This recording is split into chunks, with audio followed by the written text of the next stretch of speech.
Dans la grande table des idées aujourd'hui, préparée par Lucas Bretonnier et Laura Dutèche-Pérez, nous sommes en compagnie d'Aurélie Trouvé, ingénieure agronome, conseillère scientifique d'Attaque.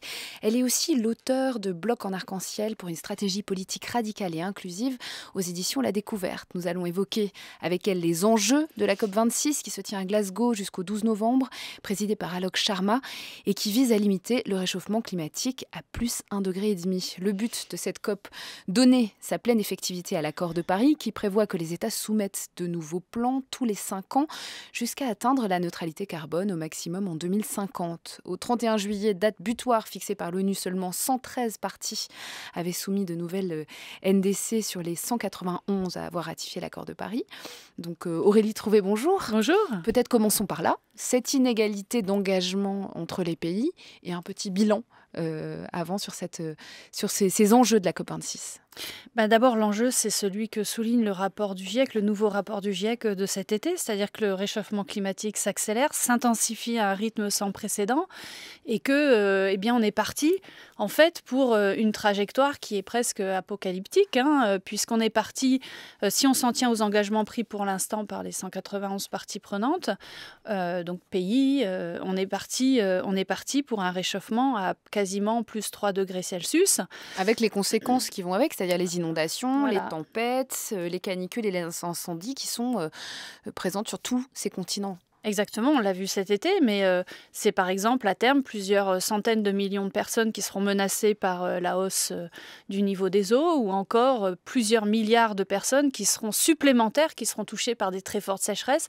Ce que je voudrais souligner, c'est l'inégalité des impacts. C'est-à-dire que ce sont les pays riches et à l'intérieur des pays riches, les populations les plus riches qui sont les premiers responsables de ce réchauffement climatique par leur mode de consommation. Il y a un chiffre d'Oxfam qui a été avancé qui dit que quand 50% des Européens les plus pauvres n'émettent que 4 tonnes de CO2 par an, eh bien les plus riches, le 1% les plus riches, eux, c'est 60 tonnes par an, c'est-à-dire 30 fois ce qu'il faudrait pour être dans les objectifs de l'accord de Paris.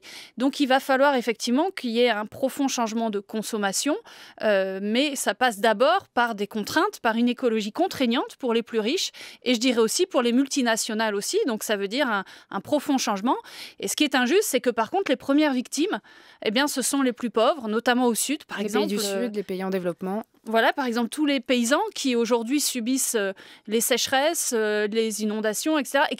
Et notamment les paysans, je dirais, les plus vulnérables, qui n'ont pas les ressources pour y faire face et qui mettent en jeu aujourd'hui leur sécurité alimentaire, mais aussi au nord, parce que c'est aussi les populations qui n'ont pas l'argent pour s'acheter de l'alimentation de qualité et bio. C'est les saisonniers agricoles qui subissent en premier lieu les pesticides. C'est ceux qui... moi, j'habite dans le 93. Je vois bien les inégalités environnementales, les autoroutes, les aéroports, subir les anciens sites industriels toxiques. Donc, ce que je veux dire, c'est que la pollution, c'est une question profondément sociale et qu'il y a aujourd'hui des inégalités face au réchauffement climatique et face plus généralement à la pollution. Aurélie Trouvé, on voit bien cette connexion qu'il y a entre les deux thématiques, là où à un moment de reprise économique souhaitée en lien avec cette pandémie et cette crise qu'on continue de traverser, les objectifs écologiques ont été moins mis en avant par les chefs d'État, alors même qu'on sait que ces questions sont connexes finalement. La question écologique et les questions sociales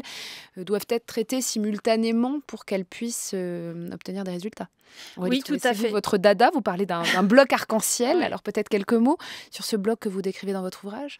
Alors sur ce bloc arc-en-ciel, puis je vais revenir aux deux couleurs rouge et verte qui nous intéressent ici. Mais ce bloc arc-en-ciel, c'est le rouge des traditions communistes, syndicales, les mouvements sociaux. C'est aussi le vert des mouvements écologistes, le jaune des insurrections populaires du type des Gilets jaunes, mais c'est aussi le violet des luttes féministes, le multicolore des luttes antiracistes. Et ce que je dis dans ce livre, c'est que toutes ces luttes sont des luttes contre des rapports de domination qui accompagnent le capitalisme. Et je citerai ici, pour reprendre les deux couleurs rouge et verte, je citerai ici un agronome, un grand agronome, René Dumont, qui dit ceci: c'est un seul et même système qui exploite le travail et qui exploite le vivant. C'est la question de la convergence des luttes dont exactement. vous parlez. Et sans hiérarchie. Sans hiérarchie. C'est votre proposition, en tout cas. Voilà, c'est pour ça que je parle de René Dumont, parce qu'il articule les deux. Il dit bien qu'on se bat contre un même système ce système capitaliste qui s'appuie sur ces différents rapports de domination.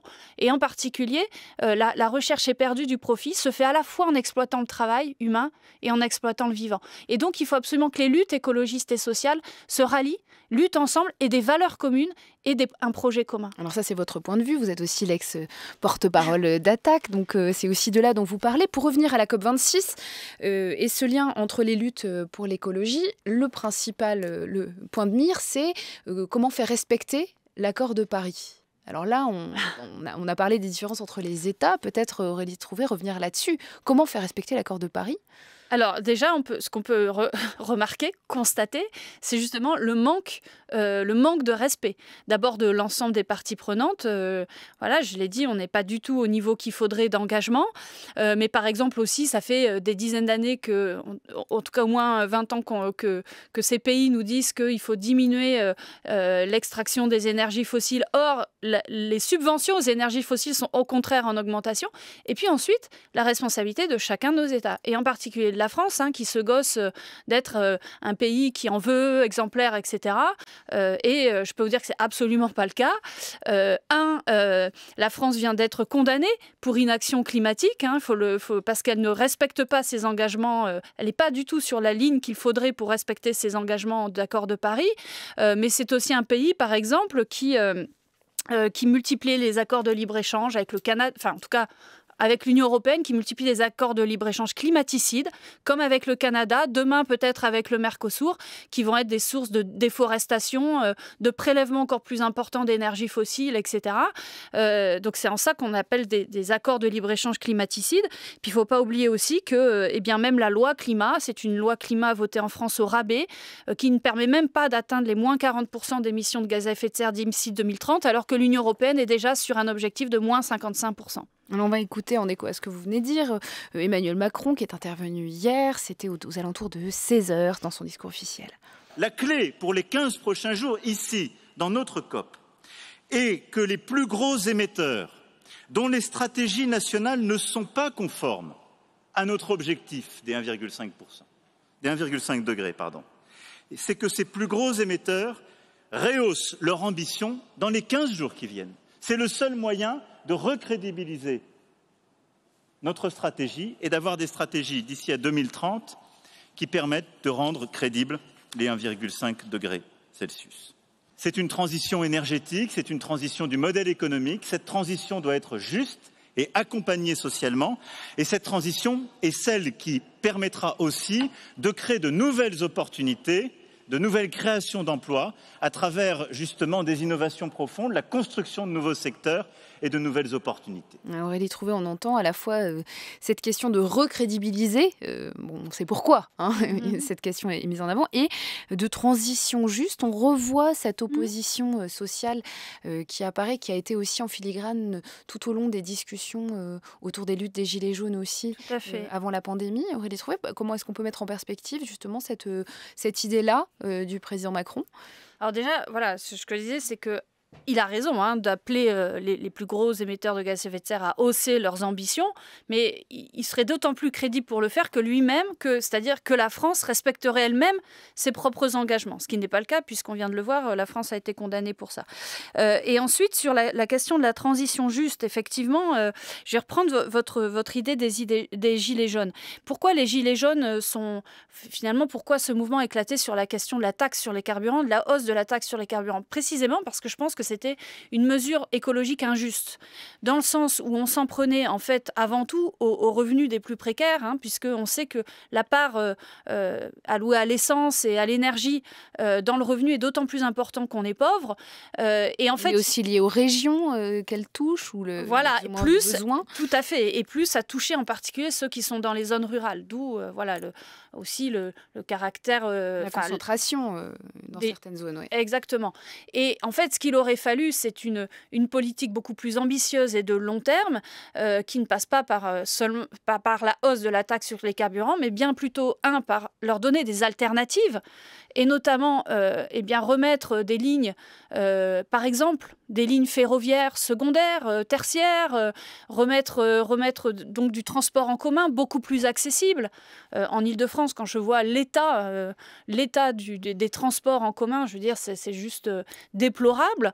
Mais aussi avoir un grand plan de relocalisation des services de proximité, alors qu'aujourd'hui, on est en train de les détruire, hein, ce qui oblige là aussi à prendre sa voiture. Donc Aurélie Trouvé, ça veut dire que les alternatives, elles sont étatiques. Elles sont du côté de l'État à trouver, puisqu'on a le sentiment que le président Macron oppose, et ça a été beaucoup le cas aussi depuis la pandémie, les objectifs économiques et finalement dans un ordre de priorité avec les questions environnementales, ou comme quoi il y aurait une sorte de discrimination due à ces questions-là, qui seraient que des questions de riches finalement, Aurélie Trouvé. Tout à fait. Alors pour moi, Emmanuel Macron fait 2 erreurs, enfin son gouvernement font 2 erreurs.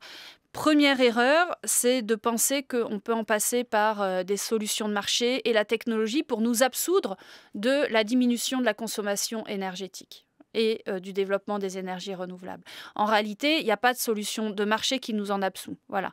Je prends par exemple... Ni de temps suspendu qui seraient ceux des pandémies et qui finalement permettraient de repousser tous les débats. Vous parlez dans votre ouvrage Le Bloc Arc-en-Ciel d'un temps de bifurcation que serait l'année 2021. Alors ça rebondit sur ces questions de l'urgence. Tout à fait. Oui, parce que je pense que les enjeux écologiques et sociaux associés à ces enjeux écologiques sont immenses, qu'aujourd'hui on est sans doute à une croisée des chemins et qu'il va falloir une transformation profonde de nos politiques qui n'est absolument pas enclenchée. En fait, le gouvernement actuel, comme la plupart des gouvernements, reste dans une idéologie néolibérale qui empêche de s'attaquer réellement aux enjeux. Ça passe, de mon point de vue, par une beaucoup plus grande centralité des pouvoirs publics et de la planification. Ça ne veut pas dire le Gosplan, hein, ça veut dire une planification qui soit démocratique. On pourrait tout à fait avoir une grande convention citoyenne qui permette de débattre d'abord des besoins socio-écologiques auxquels on a à répondre. Ensuite, de réfléchir aux millions d'emplois qu'on aurait à créer pour faire face à cette transition écologique et sociale. D'abord dans la transition écologique, hein, c'est la rénovation thermique des logements, le recyclage des déchets, etc. Mais aussi dans le social, les crèches, l'éducation, la santé, les hôpitaux publics. On a besoin aujourd'hui, on l'a estimé avec les organisations de soignants, de 100 000 emplois pérennes en plus dans les hôpitaux publics. Tous ces emplois-là sont non délocalisables et à très faible empreinte énergétique et écologique. Donc ce que je veux dire, c'est qu'aujourd'hui, on a besoin d'une grande planification écologique, démocratique, qui permette d'enclencher cette transition justement en créant des millions d'emplois. Et c'est là qu'on a la capacité de rallier les préoccupations de fin de mois, préoccupations face au climat. Donc on disait fin du monde, fin du mois, même combat.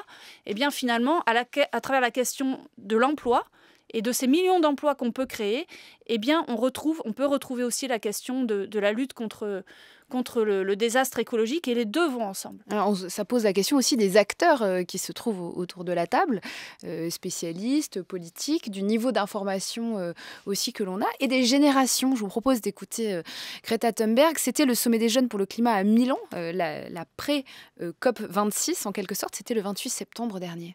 Nous devons trouver une transition fluide vers une économie moins dispensieuse en carbone. Il n'y a pas de planète B, il n'y a pas de planète blablabla. Nous ne parlons pas d'actions vertes, politiquement correctes, coûteuses et bisounours.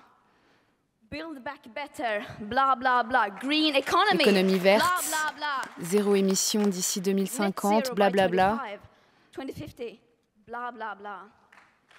Net zero by 2050, blah blah blah. La neutralité carbone en 2050.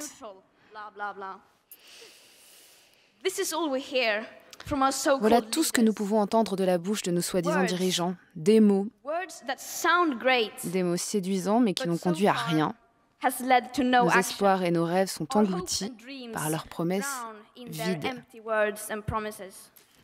Alors, Aurélie Trouvé, comment vous réagissez à ces propos de Greta Thunberg? La question, elle est aussi générationnelle, elle est aussi liée à la solidarité entre les générations. Oui, et puis je pense qu'elle a tout compris et que cette nouvelle génération porte un espoir immense, quoi. Et c'est vrai qu'ils seront peut-être encore davantage que nous, en tout cas que moi, qui ai 40 ans, victimes de ce réchauffement climatique. Alors c'est vrai aussi, hein, quand on a des enfants, on pense à nos enfants et à ce qui vont devenir, voilà, ce qui va se passer dans 40, 50 ans. Et je crois ce qu'elle dit est très important sur la question quand elle dit blablabla, c'est-à-dire des fausses solutions. C'est-à-dire qu'on est en train de mettre sur la table des fausses solutions pour ne rien changer ou pas grand-chose, et ça repousse encore ce moment où on devrait répondre à cette urgence climatique. Quand elle parle des solutions de marché ou des solutions technologiques qui sont des fausses solutions, c'est par exemple la neutralité carbone. Eh bien, la neutralité carbone... Alors, c'est l'un des grands débats de la COP26. Voilà, et par exemple, Shell, pour qu'il puisse compenser ou neutraliser, pour être en neutralité carbone pour Shell, par exemple, il faudrait qu'il plante l'entièreté des Pays-Bas avec des arbres. Enfin, bon, ça c'était calculé par des ONG environnementales, mais voilà, c'est pour vous donner un exemple de cette absurdité de la neutralité carbone. Mais ça voudrait quoi? Ça voudrait dire quoi? Qu'il y a une sorte de mauvaise foi politique généralisée sur ces questions ou une sorte d'ignorance? Je pense que c'est un mélange de mauvaise foi, d'ignorance et puis d'idéologie néolibérale. On continue dans ce cadre qui vise à penser que le marché va répondre à tout. Non. Aujourd'hui, on a besoin de pouvoirs publics qui réfléchissent à la façon dont on va devoir faire cette transition écologique, non pas sur 5 ou 10 ans, mais sur des dizaines d'années. Et qui passe par une modification des comportements de consommation. Donc, il ne peut pas s'accorder du modèle qui est le modèle actuel. Exactement. C'est-à-dire que comme on a besoin de transformer sur des dizaines d'années ces modes de transformation et de consommation, on a besoin, par exemple, de totalement bouleverser les circuits d'investissement et de désinvestissement. Par exemple, on a besoin de désinvestir massivement des énergies fossiles pour réinvestir dans tous les secteurs que je vous ai dit, sociaux, écologiques. Pour ça, par exemple, il faut aussi remettre la main sur le secteur bancaire et financier. Je donne un exemple, la Banque centrale européenne, qui est un peu la banque mère de la zone euro, eh bien, cette Banque centrale européenne, aujourd'hui, finance à l'aveugle et verse, par exemple, des soutiens massifs à tout un tas de très grandes entreprises, dont des grandes entreprises d'énergie fossile.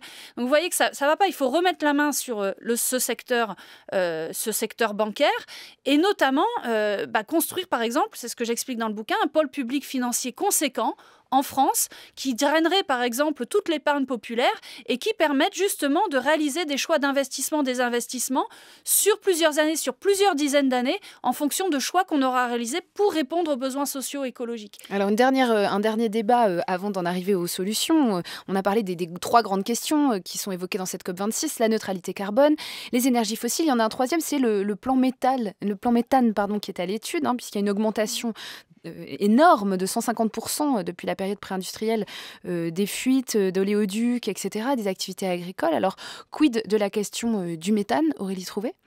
De ces questions-là aussi qui font partie des grands débats de la COP26. Bien sûr, c'est plus globalement la question de la transition énergétique et sur quel type d'énergie on va pouvoir se reposer. D'abord, une chose, je pense qu'il n'y a pas de source d'énergie sans limite. Voilà. Vous prenez toutes les sources d'énergie possibles. Moi, je connais bien la question des agrocarburants. Je peux vous dire que les agrocarburants, ça a des limites. La production de méthane, et notamment de méthane et la question des méthaniseurs dans les exploitations agricoles, ça a ses limites. Donc, toute source d'énergie a ses limites. Je pourrais prendre la question du nucléaire qui est mis en avant aujourd'hui. La question de l'électricité en général. Voilà. Donc, ça veut dire qu'on va être obligé d'avoir une réelle réduction de la consommation d'énergie qui, elle, malheureusement, ne fait pas partie, par exemple, du plan de relance, ou pas suffisamment, du plan de relance du gouvernement. Par exemple, France 2030, il n'y a rien sur la rénovation thermique des logements, alors qu'on devrait rendre ça accessible, notamment à toutes les classes défavorisées, celles qui n'ont pas les moyens de le faire. Et ça serait en plus un moyen de réduire la facture énergétique de ces ménages-là. Et là, on relierait justement le social et l'écologie. Alors, sur cette question, je vous propose d'écouter Hélène Torgman. C'était sur France Culture dans La suite dans les idées en avril 21. L'agriculture industrielle, on le sait, ravage l'environnement et les êtres humains aussi, puisqu'il y a quasiment plus de travail pour eux dans un système d'agriculture industrielle. Il faut savoir que l'agriculture industrielle utilise 3/4 des terres cultivées, 80% des ressources en eau de l'agriculture pour ne produire que 1/4 de la nourriture consommée dans le monde, alors que l'agriculture paysanne ou l'agroécologie, sur 1/4 des terres cultivées, produit 3/4 de la nourriture produite dans le monde et consommée dans le monde. Autrement dit, contrairement à ce qui est tout le temps asséné, qu'il faudrait augmenter les rendements, etc., non, il faudrait simplement donner plus de terres à l'agriculture paysanne pour permettre d'augmenter la quantité de nourriture disponible sans avoir recours à des solutions hyper techniques et sophistiquées comme les OGM, l'agriculture de précision, l'agriculture digitale maintenant avec drones, capteurs, etc. Et donc généraliser l'agroécologie. On en parle dans les différents plans verts, les Green New Deal, le Pacte vert, etc., mais de manière très, très floue. Et c'est toujours, on va favoriser l'agroécologie et l'agriculture de précision. Ça veut dire du coup qu'en fait, on va favoriser l'agriculture de précision, qui est une poursuite, là encore, une fuite en avant technique, technologique de l'agriculture industrielle. On va les trouver, on en est sur ces biais en fait utilisés. Alors à la fois rien n'est illimité, la seule solution c'est d'octroyer plus de terres à l'agriculture et puis sur le biais technologique finalement. C'est là, je voudrais justement revenir au plan France 2030 du gouvernement qui, justement, nous met en avant 3 objectifs, 3 priorités et 3 uniques priorités que sont le numérique, le robotique et la génétique. Or, si vous réfléchissez de manière systémique, si vous réfléchissez à la fois sur le plan socio-économique et environnemental, j'affirme que c'est une impasse. Je vais expliquer pourquoi. Alors, certes, on pourra peut-être avoir besoin de numérique ou de robotique pour, à un moment donné, avoir un peu plus de précision sur la façon dont on épand tel et tel engrais à quelle dose ou pour soulager un peu le travail de l'agriculteur, mais ça ne fait pas office de transition. Ce qu'on voit pas derrière, c'est quel est le problème aujourd'hui des agriculteurs notamment. C'est la question de l'endettement. Or, ce type de solution, ça va être encore plus d'endettement des exploitations. Donc, plus de difficultés à transmettre les exploitations dans un cadre familial, alors même qu'aujourd'hui, on a d'énormes problèmes de transmission. Ça va être plus de destruction d'emplois, puisqu'on propose aussi de remplacer, si vous voulez, les humains et les travailleurs par la machine. Or, on est dans un contexte de chômage de masse. Alors, ça allait bien pendant les 30 glorieuses, qu'on veuille baisser drastiquement le nombre d'agriculteurs. Mais aujourd'hui, on continue à peu près à détruire entre 15 et 20 000 emplois agricoles par an. Dans un contexte de chômage de masse à près de 10%. Est-ce que ça, c'est raisonnable? Non. Et donc, ne proposer que la machine pour remplacer l'humain, dans ce contexte-là, il y a aussi un problème. Troisième problème, c'est que toutes ces solutions-là, c'est aussi de la consommation de matériaux, d'énergie, etc. Alors même que... Ça n'est pas illimité non plus. Exactement. C'est la même question. Pour revenir sur cette histoire de... Je vous laisse. Alors juste pour finir, pour vous montrer qu'il y a des solutions qui aujourd'hui ne sont pas du tout sur la table et qui sont pas sur la table du gouvernement, mais qui heureusement sont déjà mises en pratique. C'est l'agroécologie au sens de s'appuyer sur les fonctionnalités des agro-écosystèmes. Par exemple, en ayant des rotations longues diversifiées qui permettent d'avoir une meilleure qualité du sol, de remettre de l'azote je dirais naturel dans le sol, d'avoir de la complémentarité culture-élevage, d'avoir tout un tas de techniques culturales, de techniques agronomiques qui permettent justement de réinstaurer du travail humain et de mieux travailler avec la nature tout en diminuant le prélèvement, si vous voulez, sur la nature et sur les ressources fossiles. Alors, je vous propose d'écouter Fergan Aziari, c'était sur France 5, dans C'est ce soir, le 26 octobre dernier. On sait qu'aujourd'hui, les technologies les plus crédibles face au changement climatique sont des technologies coûteuses, qu'elles vont nécessiter beaucoup d'investissements, des efforts économiques considérables, et que donc vous ne ferez pas ces efforts dans un champ de ruines. Et d'ailleurs, il y a un autre impératif dont on n'a pas parlé, qui est celui de l'adaptation, mais qui est aussi un impératif qui montre l'inanité de la post-croissance. C'est qu'on sait qu'aujourd'hui, les données nous le montrent, que la résistance et la résilience des sociétés humaines face aux aléas naturels, elle augmente aussi avec le développement industriel. C'est-à-dire que lorsque vous vous appelez Israël, que vous avez les moyens de dessaler l'eau de mer, que vous avez les moyens de mettre en place des systèmes d'irrigation développés, que vous recourez à des pratiques agronomiques avancées, eh bien vous êtes beaucoup moins vulnérable aux épisodes de sécheresse que lorsque vous appelez Madagascar. Quand vous appelez les Pays-Bas, que vous avez les moyens de mettre des systèmes de protection côtière ultra sophistiqués, que vous avez les moyens d'aménager des polders, des systèmes pour drainer l'eau, vous êtes beaucoup moins vulnérable à la montée des eaux et aux inondations que lorsque vous vous appelez le Bangladesh. Donc une des solutions, ce n'est pas la seule, c'est de s'assurer que les gains en résilience devance sans cesse l'émergence des nouveaux risques. Les chiffres montrent que le développement industriel, encore une fois, permet cette résilience, ce qu'une décroissance ne permettrait pas, tout en sacrifiant des centaines de millions de gens. Aurélie Trouvé, on en revient à cette question aussi de l'inclusion des pays du Sud dans cette COP26. Peut-être d'abord sur les efforts d'adaptation qui sont abordés. Alors, sur les efforts post-croissance, en fait, oui. C'est ce qu'il raconte. Moi, je voudrais répondre deux, trois choses là-dessus, parce qu'on confond... le problème, c'est qu'on utilise le terme de croissance qu'il exprime de façon différente. Il faut préciser les choses. Il y a aujourd'hui besoin d'une décroissance énergétique et matérielle au niveau global. Mais évidemment, les efforts à réaliser ne seront pas les mêmes. Vous parlez d'adaptation, ne seront pas les mêmes en fonction des pays, en fonction des régions, en fonction des populations. J'ai déjà expliqué. De ses moyens. Ouais, et de ses moyens. J'ai déjà expliqué que par ailleurs, c'était les populations riches des pays riches qui étaient les premiers responsables de ce réchauffement climatique et qui doivent en premier lieu modifier leur mode de production et de consommation. Ensuite, est-ce qu'il faut pour cette décroissance énergétique et matérielle de la décroissance économique, c'est-à-dire une baisse du produit intérieur brut? Je n'en sais rien. Et moi, je ne suis ni pro ni anti-croissance économique. Je pense qu'il faut arrêter, par contre, de n'avoir que comme boussole la croissance économique. Il faut avoir comme boussole aujourd'hui les besoins socio-écologiques. Il faut les poser sur la table et planifier en fonction de ces besoins socio-écologiques. Mais il faut arrêter cette espèce de boussole unique qui, on le voit depuis 30 ans, nous a quand même mené à une situation qui est quand même alarmante. Voilà. Boussole unique qui est le PIB. Et ça va pas. Donc, c'est pas qu'il faut être pro ou contre la croissance économique, c'est qu'il faut changer de logiciel pour justement enclencher cette décroissance énergétique et matérielle qui doit être juste. Donc, qui va pas s'attaquer qui ne va pas être... qui ne doit pas être au même niveau. Aujourd'hui, on a des gens en France qui sont en précarité énergétique et matérielle. C'est évidemment pas à eux que ça s'adresse. Voilà. Et juste pour finir sur ce qui est dit là sur les pays du Sud, l'adaptation, etc., comment faire? En fait, même la Banque mondiale et le FMI ont changé de discours. Il ne s'agit plus de dire on va filer des OGM, des polders et tout ça à tous les pays du Sud. Aujourd'hui, il faut restaurer la première chose pour faire face notamment à la sécurité alimentaire dans le monde, c'est de redonner des moyens aux pays du Sud et aux populations paysannes les plus pauvres de pouvoir se nourrir, produire et se nourrir correctement. La plupart des paysans dans le monde n'ont qu'une culture manuelle, même pas l'élevage. Je peux vous dire qu'il y a quand même des sacrées marges de manœuvre pour hausser la productivité du travail avant d'aller leur refourguer des OGM ou que sais-je qui vont les endetter vis-à-vis des multinationales du reste du monde. Voilà.